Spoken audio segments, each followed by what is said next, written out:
graça, paz e alegria. Esta é a segunda mensagem a respeito do livro dos Salmos. O livro dos Salmos foi escrito por diversos autores, e muitos sem contato histórico pessoal. Apenas os mais novos sabiam dos mais velhos que existiram anos antes, na ordem cronológica da história.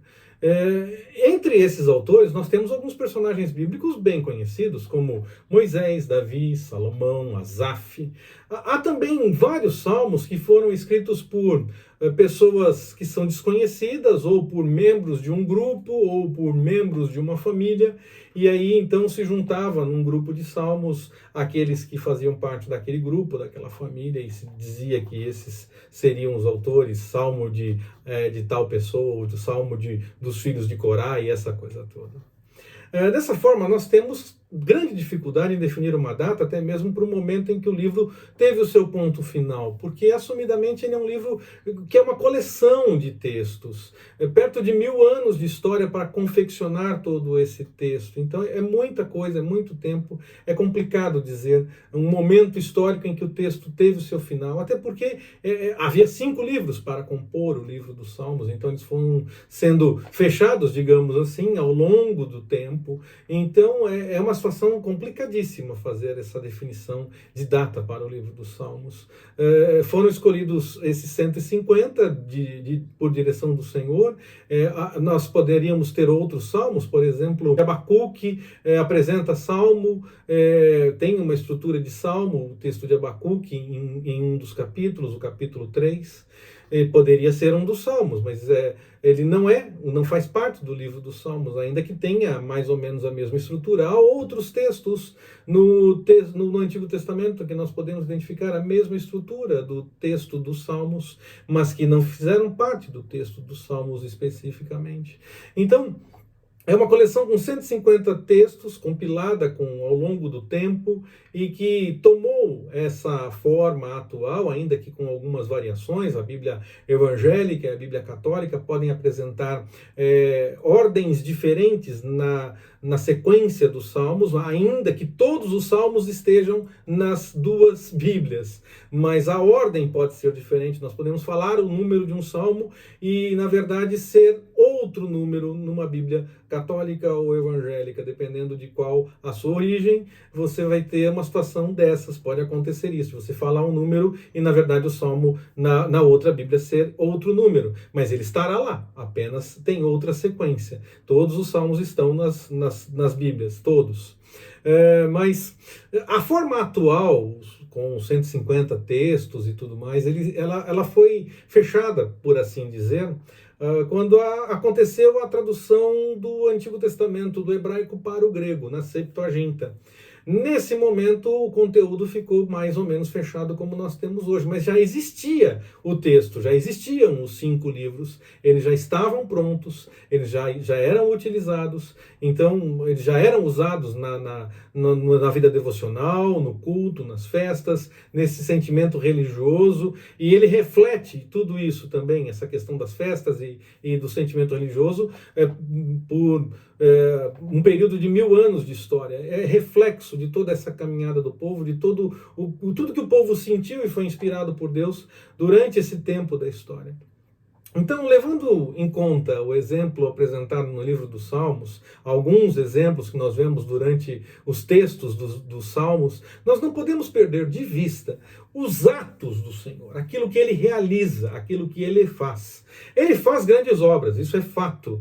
E Ele faz isso a cada dia, a cada momento. E muitas vezes nós nem notamos que o Senhor está agindo e está fazendo grandes obras. Até porque muitas dessas grandes obras para nós podem parecer coisas pequenas, corriqueiras, do dia a dia. O fato do seu coração estar batendo agora é uma obra do Senhor. Claro que é. Ele está cuidando disso.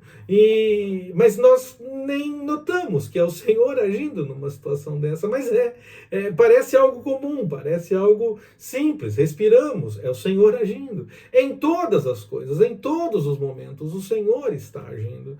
É Ele quem está agindo em nossa vida. É claro que há situações em que Ele age e muito muitas pessoas notam, até pessoas que estão distantes do Senhor, acabam notando o agir do Senhor. Nós somos chamados, sim, a notarmos esse agir em todas as coisas, porque temos aprendido do Senhor, e convidar as pessoas a notarem a grandiosidade do agir do Senhor em todas as pequenas coisas que acontecem no nosso dia e que acontecem em nossa vida. Nós somos convidados a notar e reconhecer isso, e convidar outras pessoas também a notarem e reconhecerem isso. Mas há situações em que o Senhor age de forma tão definitiva que mesmo pessoas que estão distantes notam o seu agir e vêm até ter conosco, conversar conosco, para entender um pouco mais o agir do Senhor quando uma coisa grandiosa acontece.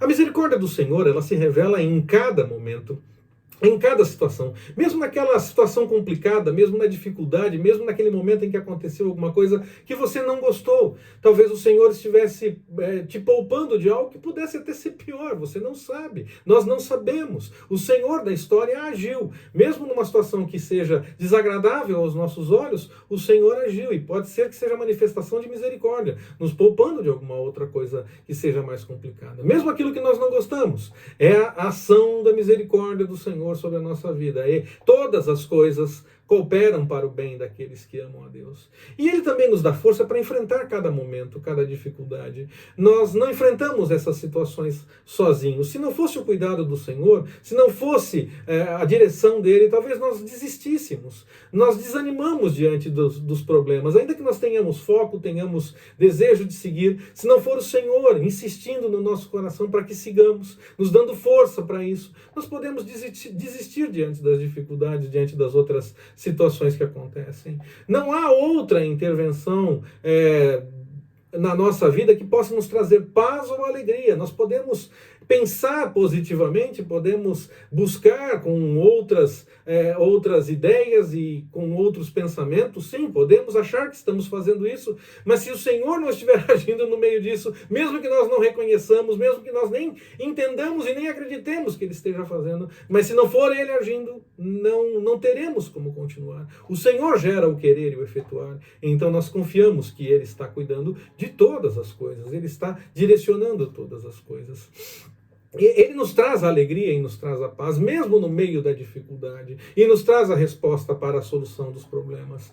Se nós temos isso, foi o Senhor quem nos deu. Todo esse cuidado do Senhor se revela em cada uma das situações que acontecem na nossa vida. Talvez nós desistíssemos se fosse por nós mesmos, mas nós seguimos em frente, nós seguimos trabalhando, estudando, cuidando das coisas, porque o Senhor tem gerado em nós isso. E como eu disse, mesmo que as pessoas não reconheçam, não saibam, nem admitam, é o Senhor sim que estará agindo na vida delas para que possam seguir em frente.